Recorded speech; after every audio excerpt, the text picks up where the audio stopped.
Divorce Right. And we provide training for HR professionals and company supervisors, and we provide divorce coaching and case management, providing guidance and directions that your divorcing employees so desperately need. And I want to introduce you to my amazing friend, Paulette Rigo. Paulette is a certified divorce coach, a certified divorce specialist, a credentialed mediator, and the director of coaching and case management here at Divorce Right. And together, we tackle the biggest disruptor in your company, and that is divorce. And as a reminder for those that are SHRM members, we have SHRM credits for you each and every week. And we post a link to that at the end of the broadcast so that you can go straight there and fill out that form and get your credits. And today we're going to be talking about our divorce benefits for your employees so that you can learn a little bit about what we do and how this is an absolutely must-have for your employees. So today we're going to be talking about our divorce benefit called Plan Right, your Better Divorce Blueprint. And it's our product that consists of a book, a workbook, and a 10-hour plus course that your employee can take. And we provide weekly group coaching calls where your employees can go for answers, direction, and guidance. So Paulette, you created your Better Divorce Blueprint for us. Let's talk about why this is a valuable resource and benefit for employers and their employees. Why don't you tell us a little bit about, it's an 8-module jam-packed course that gives employees an opportunity to learn about this labyrinthine system that they're forced to go through, but you make it so that at the end they go, I've got a plan in place. I've got my blueprint. So why don't you tell us about what's in the course and why this is a good thing for employees? I would be honored. Where do I start? So this all happened because of my years of not only my own personal experience of having walked through the trenches of everything divorce, but also professionally having worked with hundreds of clients and couples, whether I was mediating a case for a couple or I was working with one of the parties, helping them get through it. And I found myself repeating myself over and over again, naturally, which I didn't mind doing, but it takes time and time is valuable. And I want to respect everyone's time and energy because it isn't just the time and the money. Divorce takes a lot out of you. It drains you and it makes you feel completely overwhelmed and stressed, which of course leads to poor performance, poor productivity, and poor decision making. So I eventually got a big stack of notes and culled it all together in one, I wouldn't say neat little pile, but it eventually became a neat little pile. And I broke it down into 3 sections. I named it Better Divorce Blueprint because that's what I felt I needed. I needed a map, a blueprint, a GPS, I don't know, whatever you want to call it, to light the way and give me an idea of what I was about to embark on. And so that I could also guide others about the overall process clearly and efficiently. I find as soon as people have a map and a plan, their anxiety cuts in half immediately. I always ask everyone after I've spent, a little bit of time with them, 15, 20 minutes, half an hour, maybe more on a consultation or an assessment, after I answer their questions, how do you feel? And if I'm in person with them, their face is different, like years melt off their face, their shoulders relax, they're breathing slower, they don't look like this. Yeah, The deer in the headlights. right? What is that? A deer in headlights, Yeah, right? because they come in like shaking, nervous. They hug me like this, and usually by the end of it, I get the hug that they don't want to let go.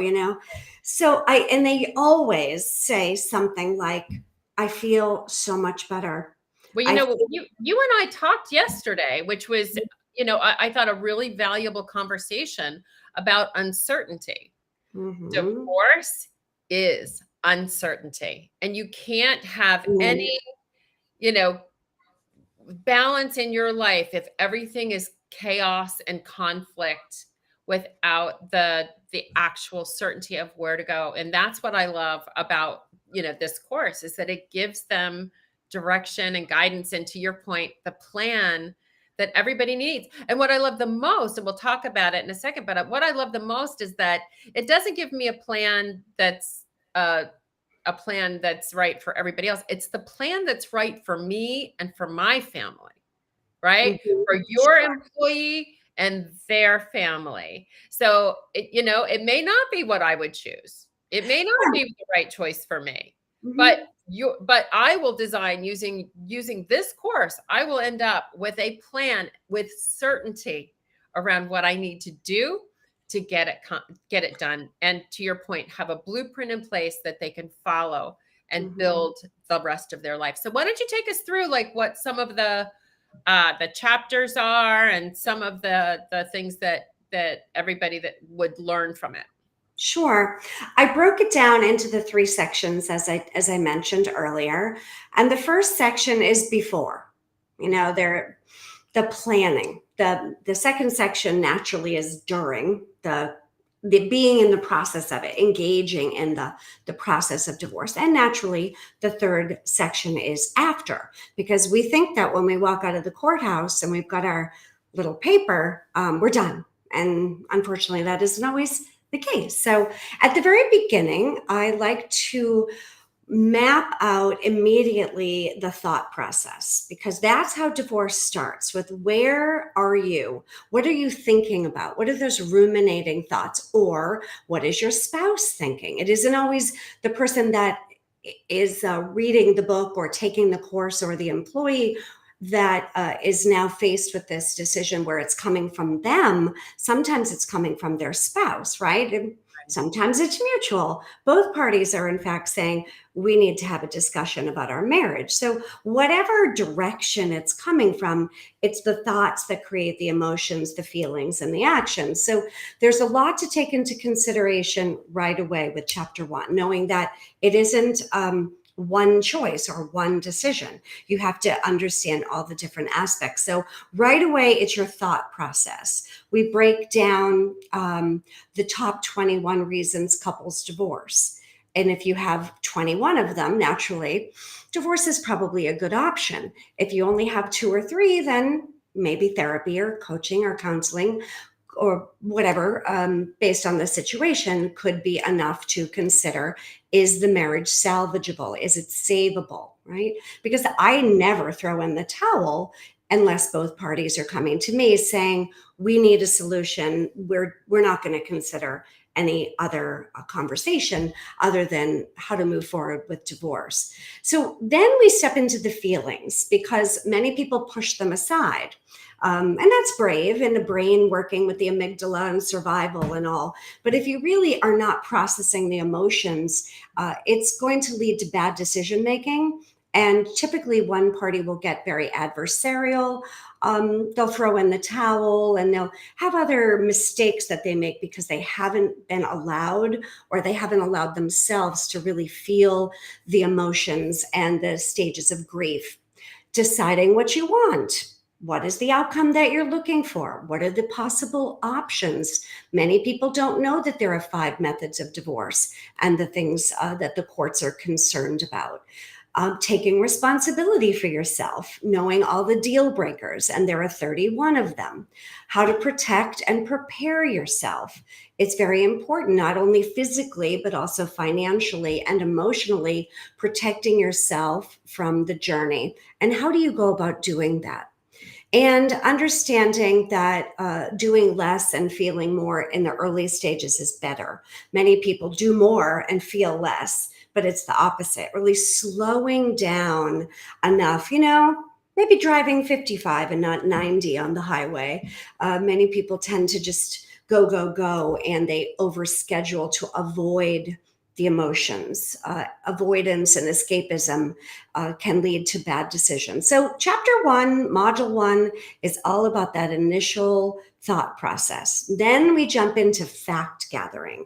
Module two, it is an understanding of an organizational process, how to honor your values. What are your core values? How to tell the children, what to tell the children, what not to tell the children. How to decide what's right for you as a process and an outcome, and reverse engineering that so that you know where you want to be and live and look back at this process with no regret 2 years, 3 years, excuse me, 5 years down the road. Regret is a terrible thing. So if you can really know what you want in the end, chances are much better that you'll be able to get there. How to end a marriage, how to mitigate outside influences like family, coworkers, bosses, neighbors, friends, family. It's a long list. Some people have your best interest at heart. Maybe some people don't. Everybody comes to divorce with their own memories and, dare we say, steamer trunks full of baggage. Maybe they're just tiny little ones, but making sure that your decisions are your decisions and that you're not making decisions based on your outside influences. And then the next thing that we do is practicing mindfulness so that you're truly aware of the different parts of the brain and how we make decisions, so that we're aware of our outside stimulus, our memory, our attachment to labels, and then being able to discern and reason and take control of the process. It helps you work better, and it helps people stay on task. Even at work, if you have a pile of things to do and you can't prioritize them, you're going to have 15 unfinished projects. Whereas if you can delineate them and prioritize them, and chances are you're going to succeed a lot better.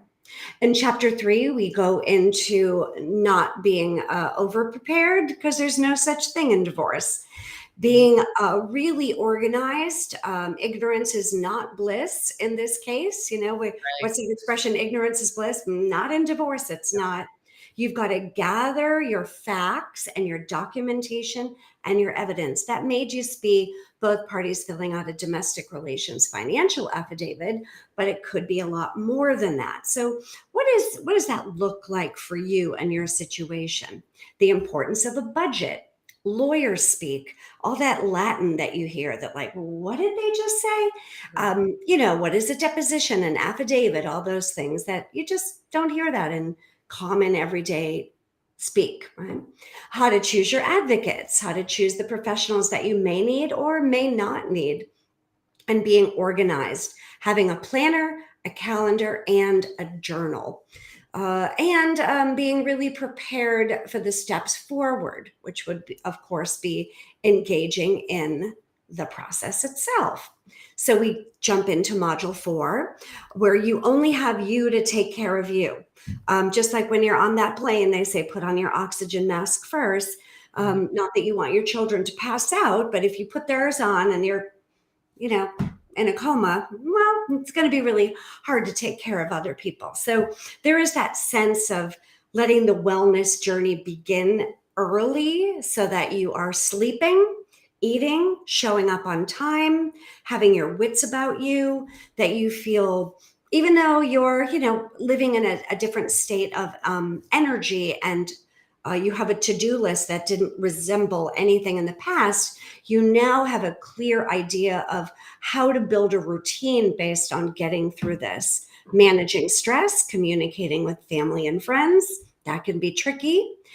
Caring for yourself, we mentioned, nurturing your soul, being creative, and understanding the engagement process could take some time.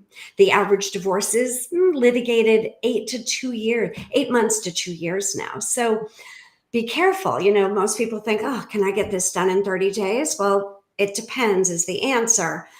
Then we jump into module 5, where we really get familiar with the process itself, knowing the laws. And of course, we live in a country of 50 little states, which have 50 little laws and 50 little different processes. And yes, there is some significant overlap, but they're all very different. So making sure that you know the law in your state and the nuances of your county, even how to find the right family law attorney if you need one to represent you in litigation or through a mediated process. You can also consider collaborative and arbitration.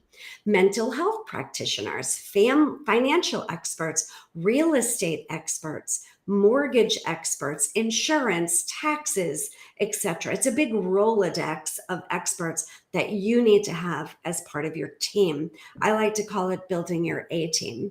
Showing my age, but your A team is important. You Yeah. may only need 2 people, but I know some people that need 10 or more. Yeah, that the more complex, the more complicated your assets are, your joined assets, the more of those professionals that you do need. And one of the things that people don't really think about are tax implications of a lot of this. So it's Huge really right. ramifications, taxes.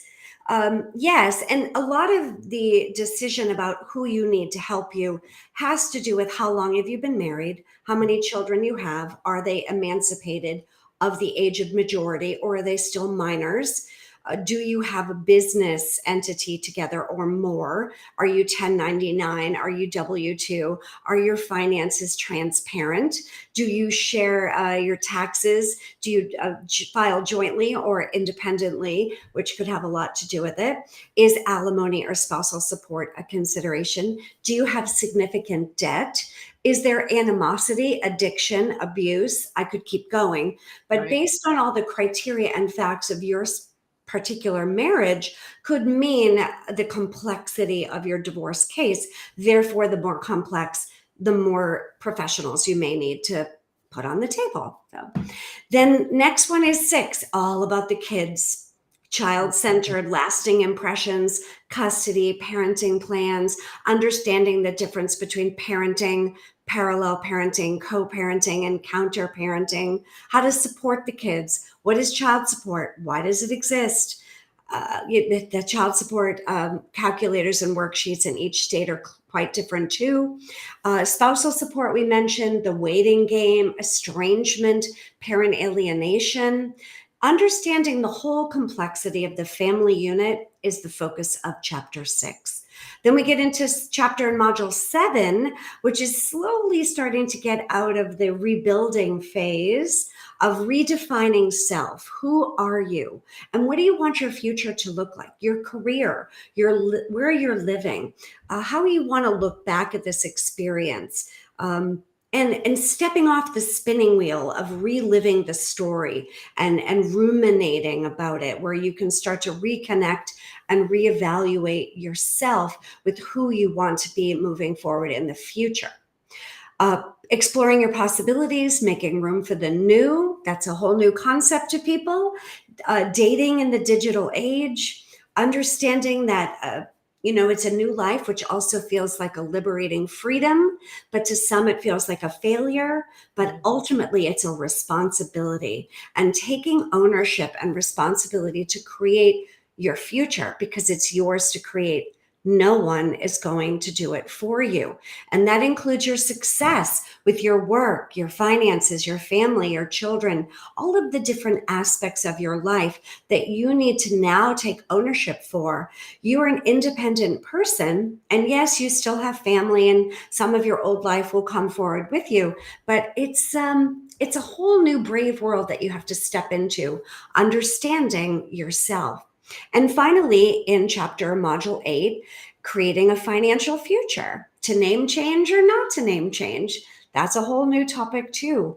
Goal setting, new love. What does that look like? When to introduce a new love to the children? Maybe when not to. The power of healing, which is a big factor. Some people heal like that. Others take years. And understanding what's right for you and celebrating even the tiniest little successes. And I believe that there's no mistakes, only lesson. And knowing that it is a journey. The average amount of time that I coach people through litigated cases is about 18 months. That's the average, sometimes less, sometimes more. So you can see why having a blueprint a map and a road to move forward can eliminate so much of the fear and the uncertainty, because now you can say, go to page 245, and the book and the course can be earmarked to, where exactly are you in your journey? Because it's going to be different for everyone. It's not linear. No, Sometimes we never take linear. steps forward and a step back. Sometimes we take a step forward and two steps back. And Right. that's okay.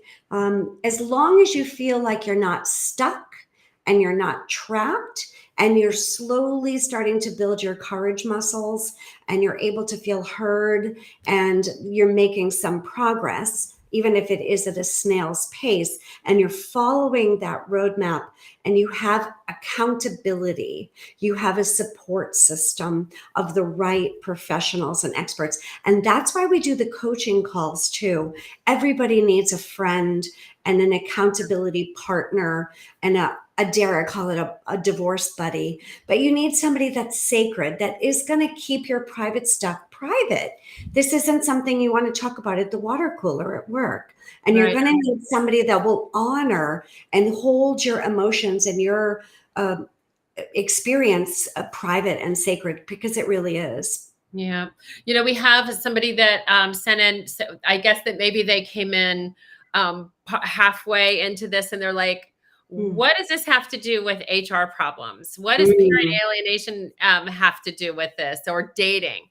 So I want to make sure that people understand that this is a benefit for your employees that are going through them, to help them go through. And this person says that I love it this was, question. or her was, uh, why is snail's pace okay? A snail's pace is not. It's everybody's is different, right? The average. Mm.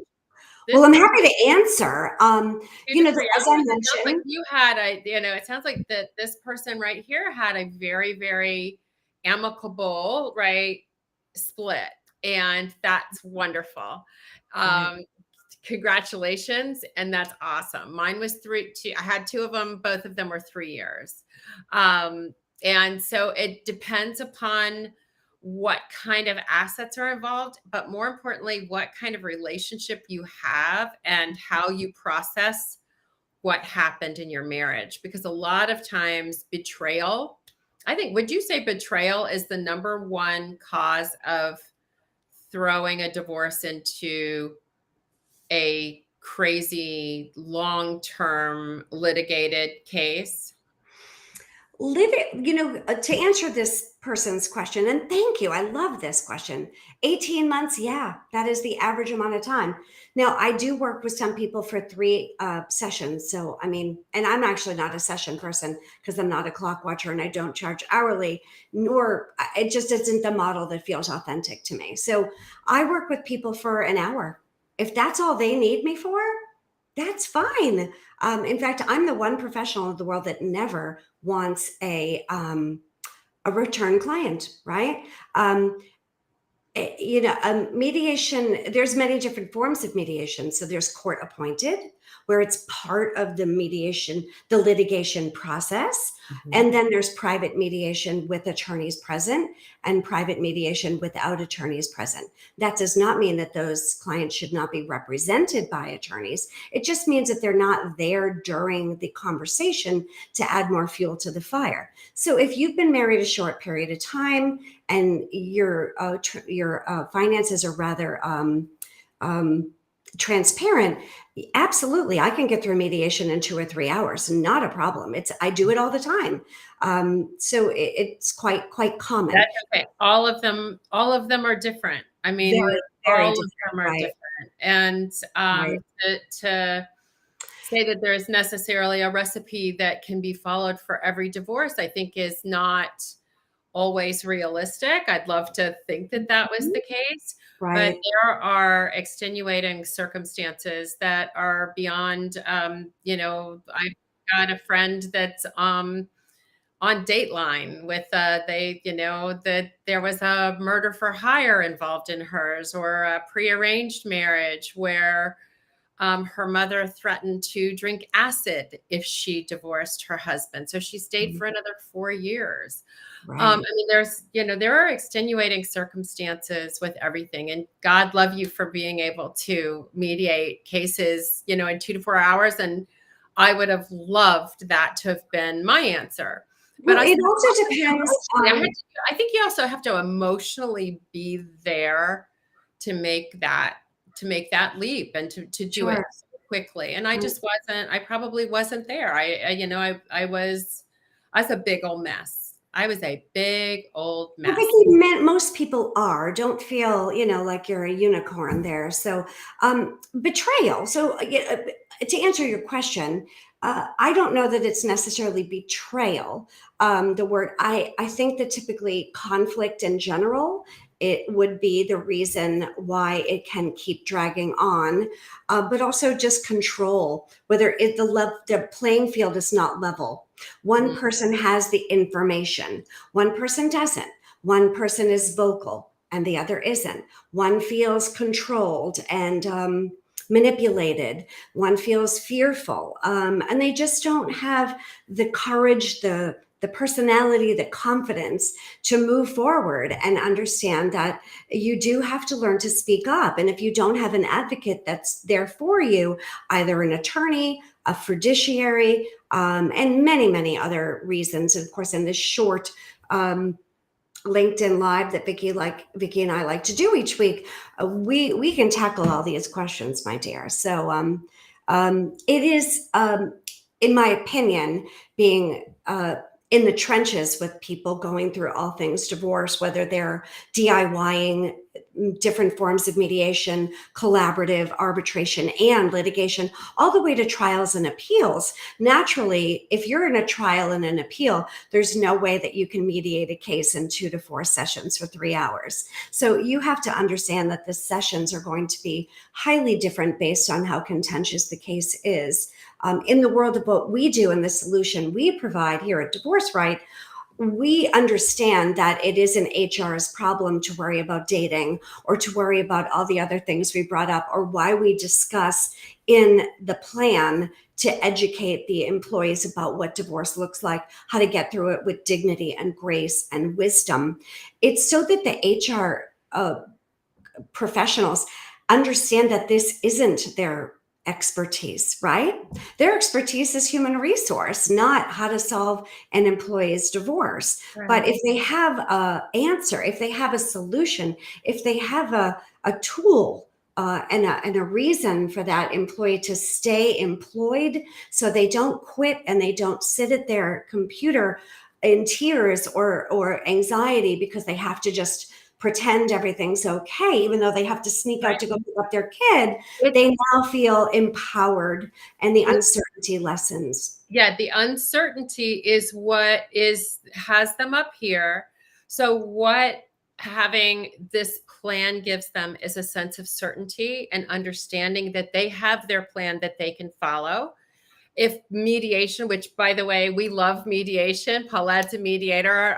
A lot of us here at Divorce Right are mediators as well. So we're big believers in mediation. We're big believers in the collaborative process. We try and keep people from, losing their finances and their sanity through a process that can destroy people just from that uncertainty.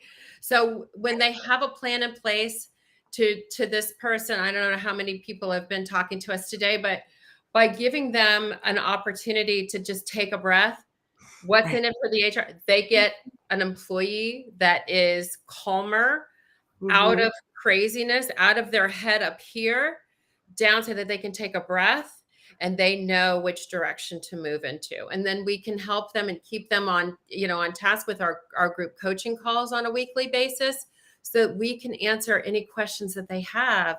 And we don't offer legal advice, but we do provide guidance and direction. So I am so excited that we had this conversation today, because this is a benefit to your employee that provides you with an employee that is now down here and can breathe and come to work as a fully engaged team member, right? Somebody that is happy and has, some hope for their future, and can design and can see their life, what it can look like 3-5 years down the road. And they see a wonderful picture that they can paint for themselves. That's our goal, is to get your employee back on track, out of their own spinning head, so that they can take a breath and provide the productivity that they need to be as a productive team member. So I hope that answers any questions. Thank you for those, all of those comments that we got today. We love that. And Paulette, thank you so much for doing this with us today. And I'm so grateful that you have created this. It's an amazing opportunity. If there is anybody out there that would like to speak to us personally, please email us. And I will, first I'm going to show you all the link to get your SHRM credits. So that should come up. If you need your SHRM credits, please click on that link below. And if you need to get in touch with us, if you'd just like to schedule a 15-minute call, please reach out to me. My email address is Vicki, and I'm Vicki with a Y, at divorcerightinc.com. And I'm so happy to have the conversation about how we can help your employees as they move through the most difficult time in their life that impacts your business.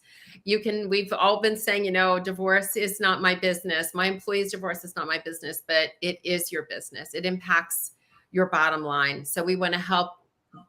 This is such a win-win, Paulette, right? The HR training, the employee training, so that they can understand what the critical decisions that they have to make, gives them that opportunity to take a breath. So thank you, my friend. We will see you next week on one of our LinkedIn Lives, where we provide HR managers and company supervisors with information on how you can provide the right resources for your employees as they go through one of the most traumatic events of their life. So thank you so much, Paulette, and we'll see you all next week. Bye for now.